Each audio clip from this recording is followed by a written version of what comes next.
اسکوورلڈ کے معزز دوستوں، میں ہوں حسن علی اور آپ تمام دیکھنے اور سننے والوں کو السلام علیکم۔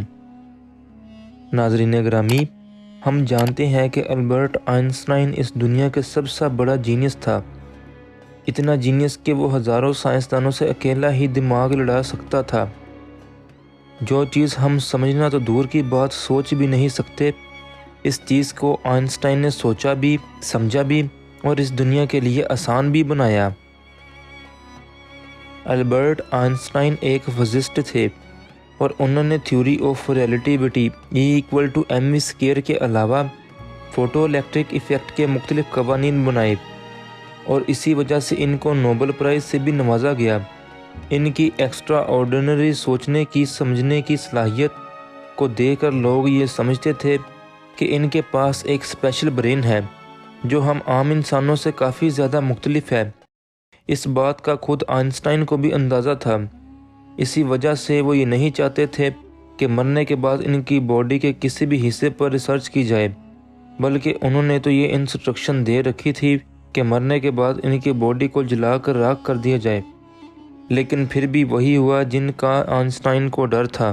18 اپریل 1955 کو جب آئنسٹائن کا انتقال ہوا تو آٹوپسی کے لیے ان کی موت کی وجہ جاننے کے لیے جو ڈاکٹر آیا، اس نے چپکے سے آئنسٹائن کا برین نکال لیا، کیونکہ اس کو یہ جاننے کی کیوریوسٹی تھی کہ دنیا کے سب سے بڑے جینیس کے دماغ میں آخر کیا ہے۔ ناظرین گرامی، آئنسٹائن کا برین چرانے والا ڈاکٹر تھامس ہاروی تھے۔ ان کو اپنے ساتھ ہونے والے انجام سے زیادہ اس اسپیشل برین کو اسٹڈی کرنے کی ضرورت تھی۔ کچھ دن بعد جب ہاسپٹل انتظامیہ کو ان کی یہ حرکت کا پتہ چلا تو ان کو اپنی جاب سے ہاتھ دھونا پڑا، لیکن ڈاکٹر ہاروی جیسے تیسے کر کے ان کے بیٹے ہانس البرٹ سے پرمیشن لینے میں کامیاب ہو گئے کہ وہ آئنسٹائن کے اسپیشل دماغ کے بارے میں چھپے رازوں سے پردہ اٹھائیں گے۔ اس دن کے بعد شروع ہوا اس برین کا لمبا ترین سفر۔ ڈاکٹر ہاروی ایک پیتھولوجسٹ تھے جنہوں نے ان کے دماغ پر ریسرچ کی، لیکن یہ ان کا خیال تھا کہ وہ اکیلے اس کام کو سر انجام دے پائیں گے۔ کنڈیشن یہ تھی کہ ڈاکٹر ہاروی اپنے ہاسپٹل کی پیتھولوجسٹ کی جاب سے بھی ہاتھ دھو بیٹھے تھے۔ آئنسٹائن کا دماغ جو پہلے ہی ڈاکٹر ہاروی پرزرو کر چکے تھے، وہ اس کو پینسلوینیا کے شہر فلیڈیلفیا میں لے گئے تھے، جہاں انہوں نے برین کے مختلف اینگل سے تصاویر لی اور اس برین کو 240 پیسز میں کاٹ کر ہر پیس کو الگ الگ جار میں پرزرو کر کے اپنی بیسمنٹ میں رکھ لیا۔ اس بات کو لے کر ڈاکٹر ہاروی کا اپنی وائف کے ساتھ اکثر جھگڑا ہوتا رہتا تھا۔ ان کی وائف اکثر کہا کرتی تھی کہ میں یہ دماغ کو گھر سے اٹھا کر باہر پھینک دوں گی۔ ایک بار تو نوبت یہاں تک آ پہنچی کہ ڈاکٹر ہاروی کو اپنے وائف سے ڈائیورس لینا پڑی اور پھر ڈاکٹر ہاروی برین کو لے کر کینسس کے شہر وچٹا میں چلے گئے، جہاں وہ میڈیکل بایولوجیکل لیب میں ٹیسٹنگ سپروائزر کی ڈیوٹی سر انجام دیتے رہے اور اپنے فارغ وقت میں اس دماغ پر ریسرچ کیا کرتے تھے۔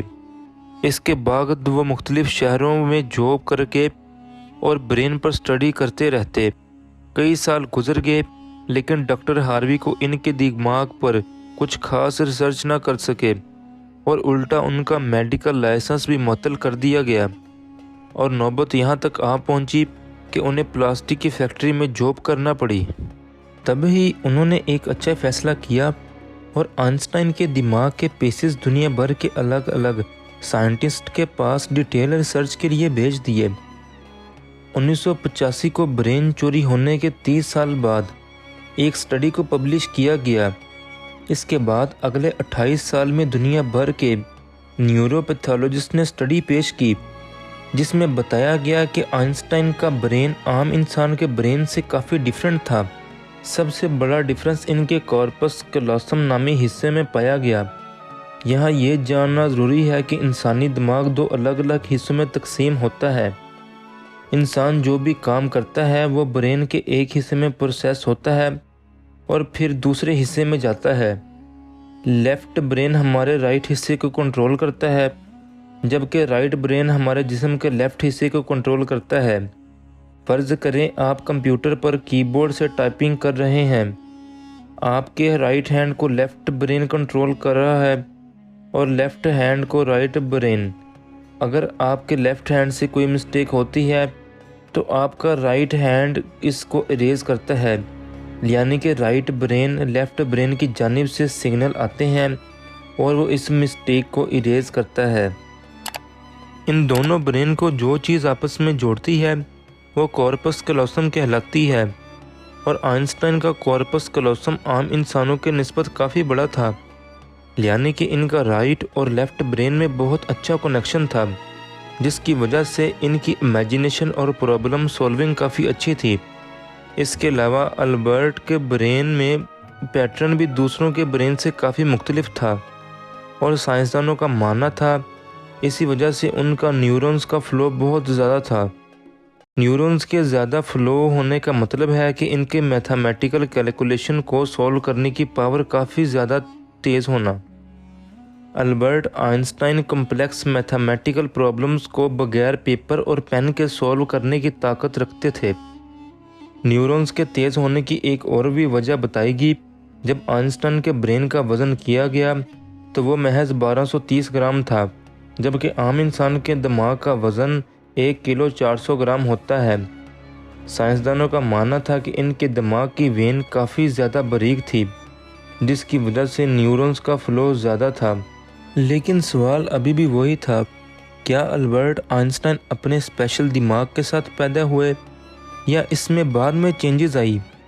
جانچ کے بعد معلوم ہوا کہ البرٹ آئنسٹائن جب پیدا ہوئے تو وہ پورے 5 سال تک بول نہیں پاتے تھے، جبکہ دوسرے بچے 2 یا 3 سال کی عمر تک بولنا شروع کر دیتے تھے۔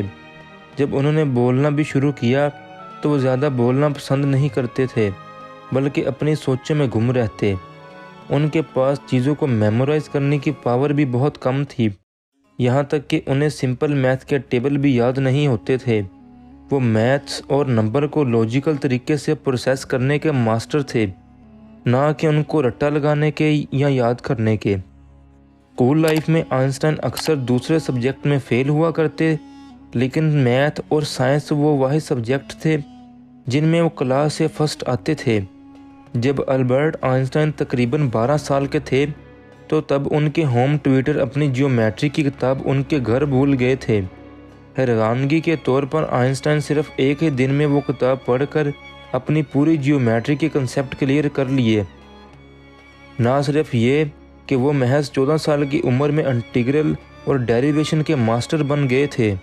میتھ اور سائنس کے سبجیکٹ میں ان کی اتنی گرپ تھی کہ اکثر جب وہ کلاس میں سوال پوچھنے کے لیے ہاتھ کھڑا کرتے تو پروفیسر گھبرانے لگتے، چونکہ آئنسٹائن کے اکثر سوال ٹیچرز کے بھی اوپر سے گزر جاتے تھے۔ چھوٹی سی عمر میں وہ اس یونیورس کے لاز کو ایک ایکویشن میں بند کرنا چاہتے تھے، اور یہی ان کی زندگی کا مقصد بھی تھا۔ 26 سال کی عمر میں آئنسٹائن نے 4 ریسرچ پیپر پبلش کر کے پوری دنیا کو حیران کر ڈالا۔ اسی وجہ سے ان کو پی ایچ ڈی کی ڈگری اور اعلیٰ کردار کے لیے نوبل پرائز سے بھی نوازا گیا۔ آپ اس بات کا اندازہ یہاں سے لگا سکتے ہیں کہ آج بھی ان کے تھیسس کے بنا سائنس ادھوری ہے۔ کئی سائنسسٹ اور ڈاکٹر نے یہ نتیجہ نکالا کہ آئنسٹائن کا برین ان کے پیدا ہونے کے بعد اسپیشل بنا تھا، جس کی بڑی وجہ یہ تھی کہ جب ان کو اپنی کسی بات کا جواب نہیں ملتا تو وہ اپنے دماغ سے اس کا جواب تلاش کرتے تھے۔ آج بھی آئنسٹائن کا برین امریکہ میں واقع دی مٹر میوزیم میں موجود ہے، جس کو بڑی حفاظت سے مائکرو فلمز میں رکھا گیا ہے۔ امید ہے کہ دوستو آپ کو ہماری یہ ویڈیو پسند آئی ہوگی۔ اگلی ویڈیو آنے تک اپنا اور اپنے پیاروں کا خیال رکھیے گا۔ تب تک کے لیے اپنے میزبان کو دے اجازت۔ اللہ نگہبان۔